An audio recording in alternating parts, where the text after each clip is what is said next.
As Bill said, my name is Greg, and I'm the farm manager at Newton Community Farm. I was really honored when the invitation to give this talk was extended to me. So I'd like to thank Bill and thank you, the Newton Conservators, for asking me here tonight. I also wanted to thank the Newton Conservators for all you have done to make the farm possible, the purchase of the farm possible. And I would also like to thank the Newton Conservators for your recent vote to fund the latest initiative of the farm, which is to incorporate perennial fruit production into our operation. So thank you very much for your continued support. I also want to say a special thanks to Martha Horn on her retirement.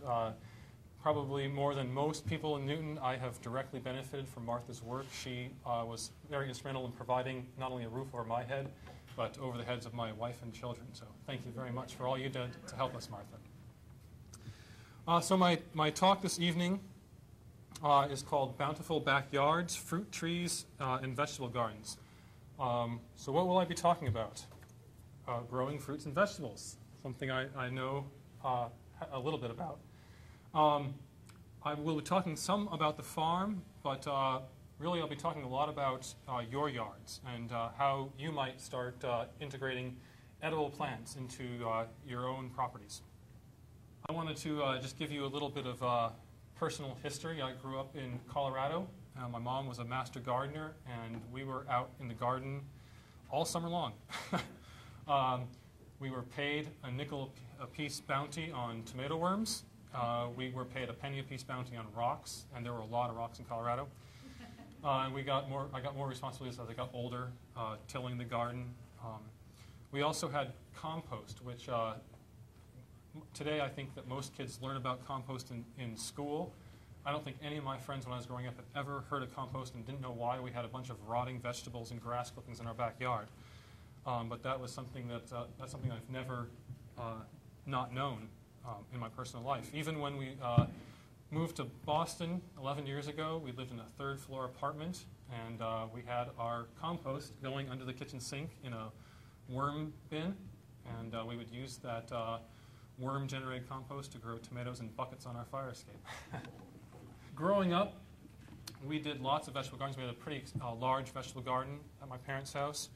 We also grew grapes, we grew strawberries, and we tried growing crab apples once. And Colorado is a great apple region of the country. If you're on the west slope, I grew up on the eastern plains where it is a semi-arid desert and trees are highly stressed. Our tree died very quickly of fire blight. My mom couldn't bear to see a beautiful tree die, so we never planted fruit trees again, which was a shame because I loved apples as a child.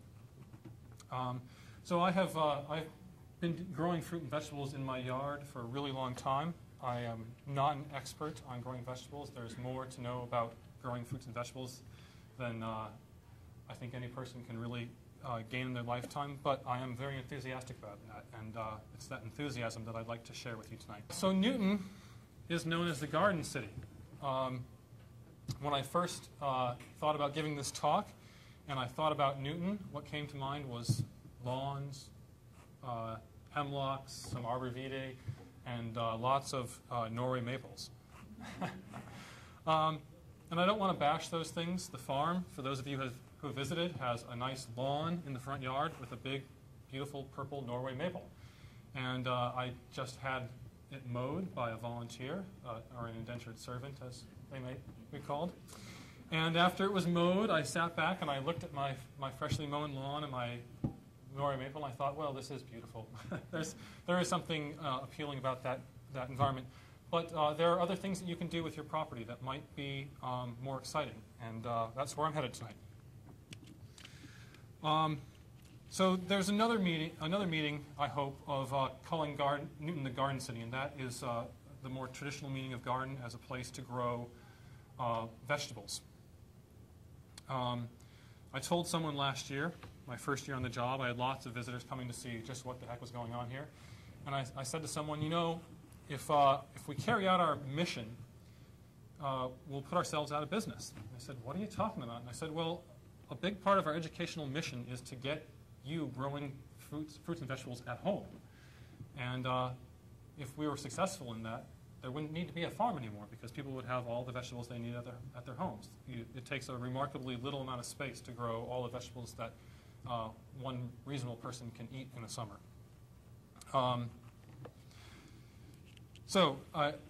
That is very much part of our mission. In fact, I wanted to share with you something from, we have not finalized this. This is a draft, but this is from the mission statement of Newton Community Farm as it is being written by our board of directors. It reads, through hands-on learning and experimentation, adults and children demonstrate the exciting local possibility of food production. The Newton community appreciates the beauty of the farm's landscape, purchases produce from the farm, and participates in farm events and educational programs. These connections inspire residents to a more intimate connection with their environment and to grow food at home. So it's that last part, to inspire a connection with their environment and grow food at home that we're talking about tonight. It's much of the educational work that we do on the farm. The farm is as much an educational institution and a research institution as it is a working farm.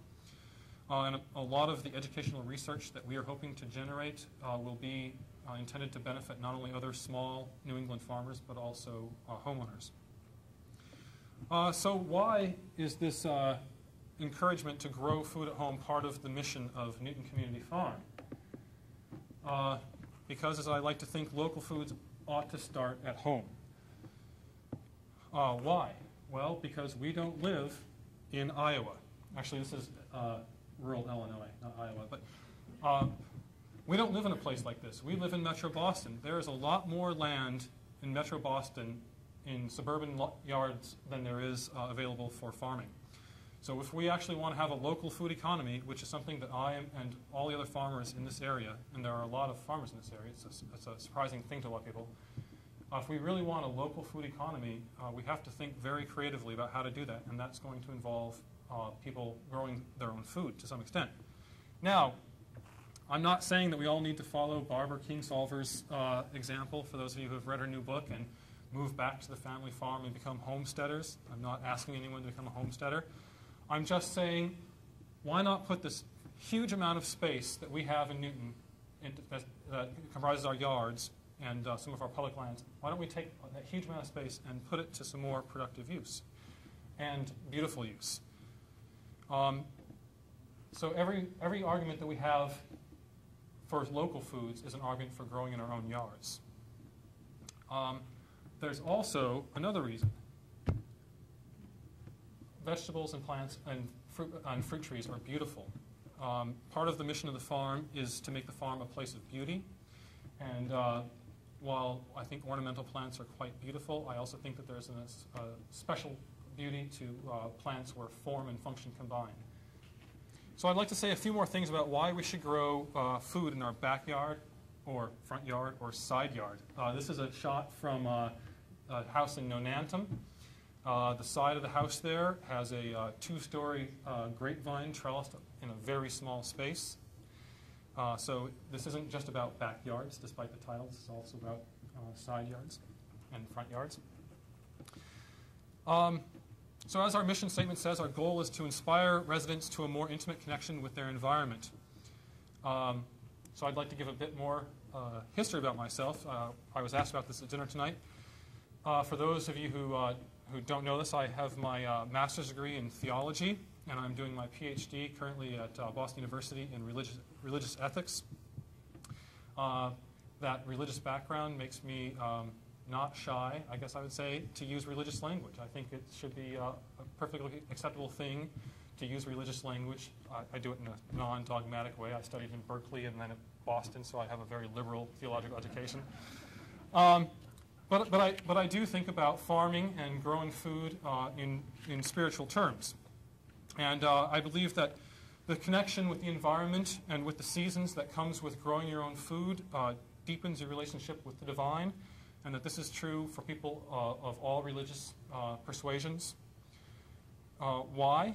I think, for one thing, growing your own foods reminds you that humans are in a basic relationship of dependence with something greater than they are. That could be the divine, but it could also just be our dependence on the natural world. We are dependent on the natural world. And it's very easy in our hubris to forget that dependence. Also, it deepens our relationship with the divine because I think life is miraculous.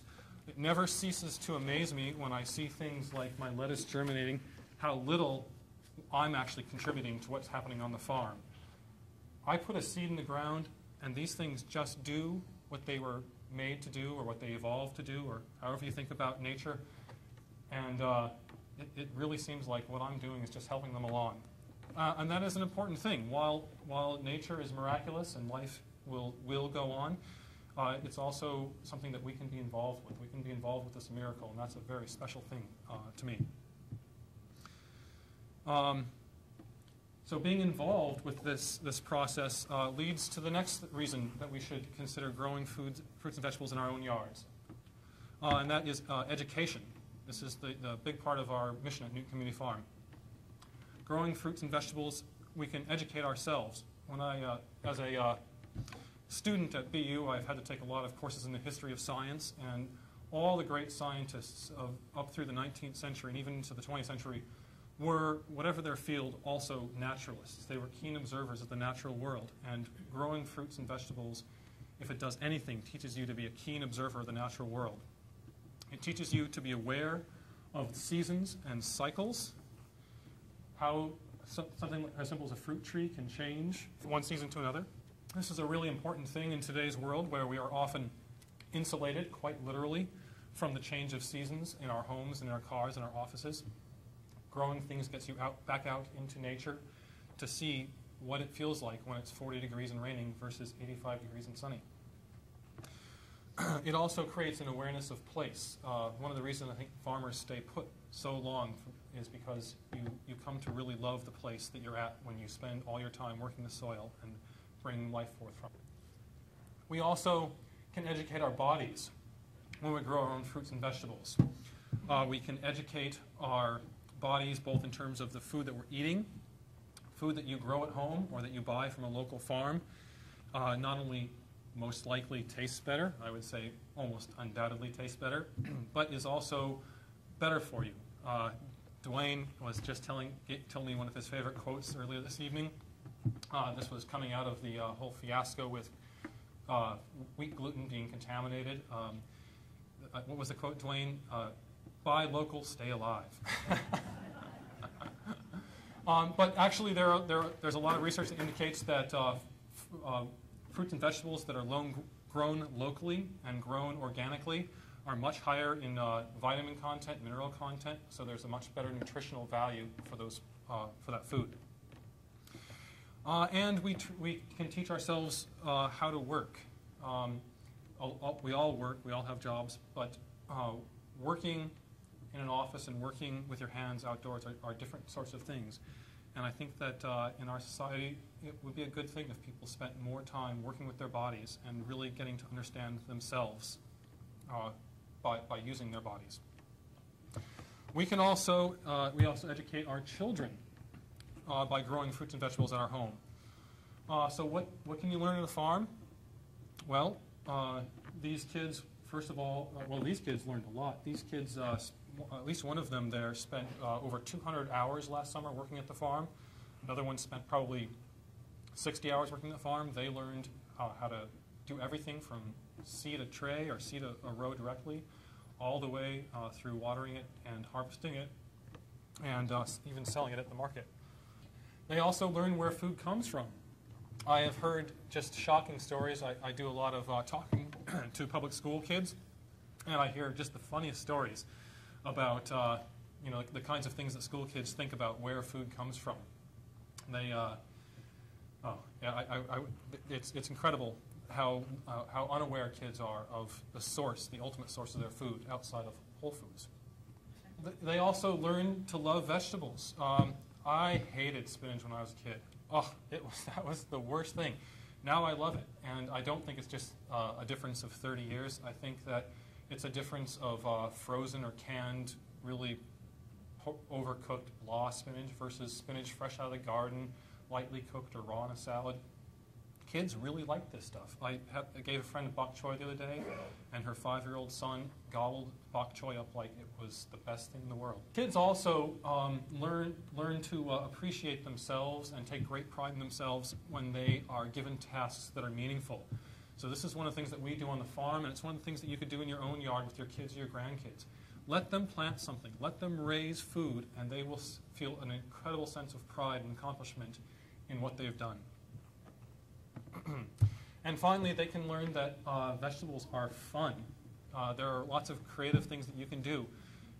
You want a clubhouse in your backyard? Well, instead of going to Home Depot or Costco or something and paying, $3, $5, well, actually, the one we saw was like $1,000. You can make this is made out of like $15 in rebar and a packet of bean seeds. And the kids loved it, and the kids would eat the beans that grew on it. Yeah, so I think that both for our sake and for the sake of our children and our grandchildren, it would be a really wonderful thing to start growing food in our own yards. And it's only recently that almost everybody in the world didn't do this. For most of human history, everybody was involved in their own food production, and it's been only in the last half of the 20th century that food production has been commercialized and commoditized and shipped off to huge farms thousands of miles away. I want to talk about the Newton landscape as it exists today. Newton, I drove around Newton taking pictures for this talk, and Newton is a beautiful city. It really is a garden city. I just want to ask if there might be other things that we could do in those gardens. So there are three sort of universal elements to landscapes as you look around houses. There's trees, there's shrubs, either as foundation plantings or borders, and there's lawn. You're going to see those in just about every yard you visit. And my question is, can we think of alternatives to use in each of those three places? I don't mean that we should get rid of all of them, all the existing lawns, all the existing shrubs and trees, and replace them entirely with edibles. I just mean maybe we can, here and there, slip in something edible, like an apple tree, instead of a nori maple. And we can create for ourselves little culinary surprises. At this time of year, yesterday was my father's birthday, and his favorite dessert was rhubarb pie. So yesterday, we were able to make rhubarb pie with fresh rhubarb. Here's a shot of someone who has rhubarb growing as an ornamental in their yard, and they can go outside and they can make a pie, or they can make some rhubarb sauce with yogurt. Someone gave me that tip tonight. So you can do this. You don't have to have a traditional garden. You can pop these things in. You could put a cherry tomato in a border, or you could grow some scarlet runner beans along your fence. So this is the kind of thing that I have in mind. And lastly, I think a reason to consider trying to find ways to incorporate these things is because they are so beautiful. Rhubarb is fantastically beautiful with its red stalks and its huge leaves, and then if you let it go, it gets a big, tall spike. Did anybody here know that rhubarb flowers? A lot of people don't think about that, but rhubarb produces a huge spike with a big white blossom on top. It's quite wonderful. The cost of typical landscaping. This is another reason to consider integrating edibles into your landscape. There are a lot of costs to the way we normally use our yard space. The tree-lawn hedge combination, environmentally, ecologically, is sort of a barren environment. If you have a bluegrass lawn and a nori maple and, say, a yew, you've got three species. That's a common grouping. You've got three species, and the only one who's going to be happy is maybe the deer who will come and chew on your yews. But it's not a very diverse ecosystem. But if you incorporate some fruits and vegetables, if you replace that nori with a fruit tree, if you replace those yews with blueberries, you're going to start giving homes to birds, to insects. The bees, as many of you probably have been hearing, are really in trouble now, and we need more food for the bees. So you can create, using these fruits and vegetables, you can create a much more environmentally friendly, ecologically diverse ecosystem in your yard. The typical yard, because we want to eradicate everything that isn't nori maple, lawn, or yew, is chemically intensive in its management, and this is often dangerous, especially if you have children or pets. Those are the two classes of beings who are most likely to be out playing in that place that you just had sprayed with an herbicide or a pesticide and then carry it back into your home. And it's harmful to the ecosystems. Even if you're not spraying those herbicides, you're likely putting down fertilizer because you want your lawn to green up nicely, and that fertilizer washes off into our storm drains, goes into our wetlands, and pollutes our wetlands and kills a lot of the wildlife that we depend on to filter our water. It also darkens homes. Anybody who drives around Newton will see this. You'll see these huge rhododendrons. I like rhododendrons. They're beautiful. But you see these huge things. They're like, 15, 20 feet high. They block all the first floor windows on a home. It's like you're living in a cave when you're on the first floor. So I'm not saying that including edibles, fruits and vegetables in your landscape is the solution to all these problems, but it is one part of, I think, a broader solution. Other parts are native plantings. I know the conservators know a lot about this and have done a lot of work encouraging native plantings. There's also switching to organic land care. The Northeast Organic Farming Association now has a certification program for organic land care. So you can have your land taken care of in a way that is not as chemically intensive. And a lot of those people will be very happy to help you incorporate edibles into your yard. So let's talk about some of these landscaping elements, starting with the big ones, the trees. I hear this all the time. I heard it at dinner tonight. I can't have a garden in my yard because I don't have enough sunshine. It's too shady. The trees, I used to, but the trees grew up and shaded me out, and now I can't grow anything. Well, yeah, there is always fiddleheads, right? But if you want to have, say, blueberries will grow nicely in the shade, but if you actually want blueberries off of them, you need to give them some sun. There's not a lot of fruits and vegetables that are going to grow in the heavy shade that you find in a lot of Newton yards. There is a solution to this. I call it a chainsaw. Now, this makes me sound like an apostate, but it's just a half joke. I'm not advocating cutting down all the trees. I certainly don't want to deforest Newton. What I am advocating is the possibility that we could selectively replace some of those trees that are shading out your yard. Take down some of those big mature trees, and instead of putting in another oak, another maple, birch, hemlock, white pine, these are huge, huge trees. They might not shade you out now, but they'll shade out the next owner of that house after you. Why not take them out and try replacing them with something else, something like a fruit tree? There's a precedent for this approach. There's a book out called 1491 by a gentleman from Massachusetts named Charles Mann. He chronicles the latest archaeological and anthropological research on pre-Columbus Americas, and he makes the claim that, according to the most recent research, the primeval forests that European settlers discovered when they came to North America were hardly primeval. They were highly managed ecosystems. The European settlers remarked constantly in their letters back to England that they were shocked at the huge numbers of fruit trees and nut trees growing in the forests, seemingly wild. And the claim is that in the 1491 is that this is not an accident. This is not the natural state of the ecosystem. This is a managed ecosystem that was maintained over thousands of years by the indigenous peoples of North America.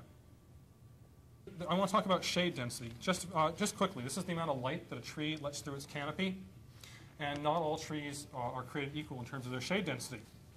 So what are the most common trees in Newton? Well, I named a bunch of them. There's the Norway maple, the dreaded Norway. There's a lot of white pines. There's hemlocks. There's a lot of oaks. Those are all fairly dense shades. Some of those are really, really dense shades, like the oaks and the Norway maples. There isn't a lot that's going to grow underneath them very happily. What about fruit trees?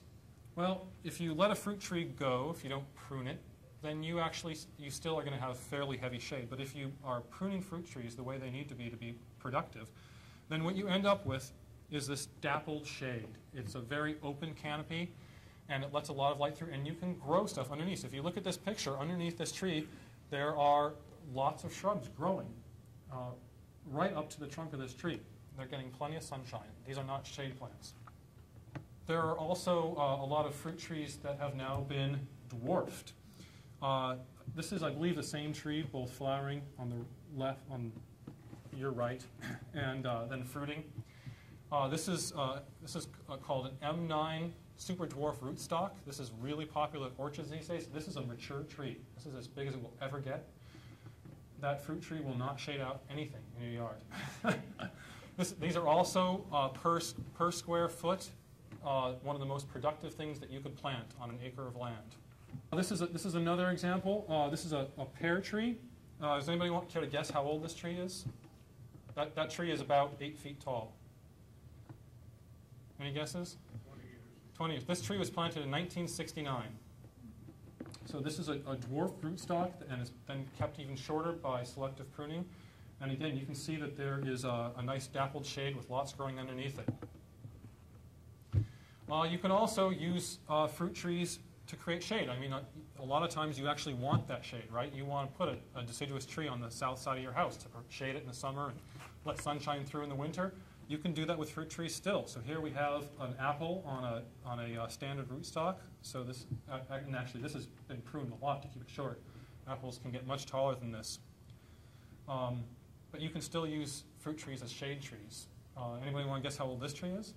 100 years. This is probably a 150-year-old tree that still produces fruit. Apple trees will produce for over 200 years. So by planting fruit trees in your yard, not that M9 super dwarf stuff, that'll only produce for maybe 10 or 15 years. But if you put in a standard apple tree like this, you are really making a contribution to the future because this will produce for your great-great-grandchildren. And then there are other options. I threw this in. This doesn't have to do with trees, but this has to do with what do you do if you want to get rid of that big nori maple that's shading the south side of your house and also your garden plot, but you still want to have your house shaded.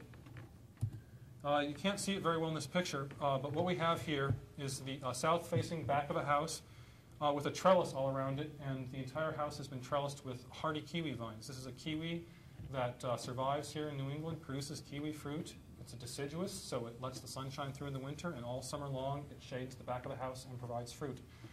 It doesn't shade the yard, so you can have a nice big garden outside, so you get both in one. Shade for the house for energy efficiency, sunshine for your yard.